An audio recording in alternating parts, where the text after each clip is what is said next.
ప్రాణ సమానులైన అభిమానులు, ఈ ప్రాంతంలో ఉండే మిత్రులందరూ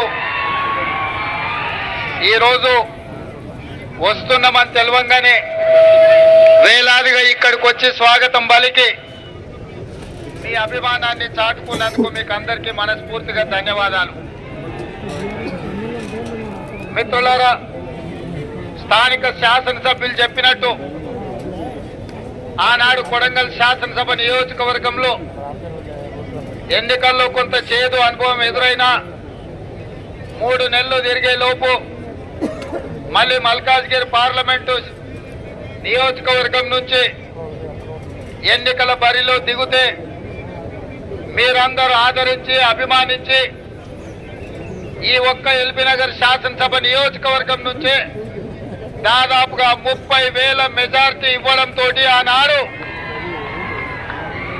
దేశంలోనే పెద్ద పార్లమెంటు నియోజకవర్గమైన మల్కాజ్గిరి నుంచి ఎంపీగా గెలిచి మీ తరఫున ప్రశ్నించే గొంతుకగా ప్రతిపక్ష పాత్ర పోషించడంతో పార్టీ పిసిసి అధ్యక్షుడిగా అవకాశం ఇచ్చింది.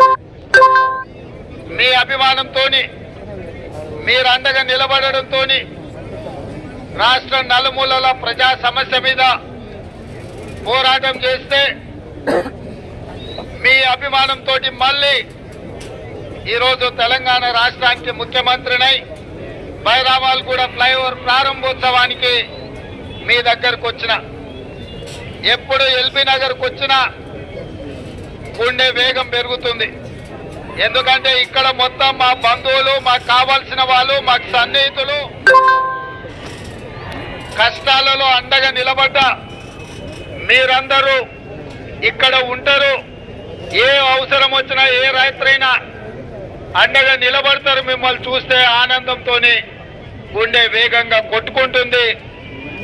ఈరోజు ముఖ్యమంత్రిగా ఇక్కడికి వచ్చి మీ ముందర నిలబడడం అంటే మీరు నాటిన మొక్క పెద్దదై ఇవాళ రాష్ట్రానికి నాయకత్వం వహించి రాష్ట్రాన్ని అభివృద్ధి పదం వైపు నడిపించే అవకాశం వచ్చింది.